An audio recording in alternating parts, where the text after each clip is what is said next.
বিয়ের আগে নিজেদেরকে পবিত্র করে নিয়ে না, যদি অপবিত্র জীবনেও থাকেন বিয়ের আগেই নিজেকে পবিত্র করে নিয়ে।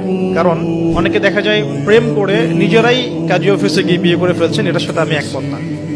কারণ এখানে সাক্ষীর প্রয়োজন আছে, অভিভাবকের প্রয়োজন আছে, মোহরের প্রয়োজন আছে, কালিমা লা ইলাহা ইল্লাল্লাহর উপস্থিতিতে খুতবার বিয়ের প্রয়োজন আছে। এভাবে ম্যারেজগুলো যেগুলো হচ্ছে বেশিরভাগই আমাদেরকে জেনার দিকে নিয়ে যাচ্ছে, এবং দীর্ঘস্থায়ী জেনা, একদিন দুই দিন না, বছরের পর বছর থাকছেন জেনা করতেই আছে। একটা পয়েন্টস মিস করেছি, একটু টাচ করে দিই, যে বিয়ের আগে নিজেদেরকে পবিত্র করে নিয়ে নাকি, যদি অপবিত্র জীবনেও থাকেন বিয়ের আগেই নিজেকে পবিত্র করে নিয়ে। কারণ এটাই স্বাভাবিক যে একজন পবিত্র সত্তা আরেকজন পবিত্র সত্তাকে পাবে, এটাই স্বাভাবিক। পবিত্রতা কখনো একসাথে হয় না, যদি একসাথে হয়ে যায় তখন বিশ্বযুদ্ধ লেগে যাবে। কথা বুঝতে পারছেন?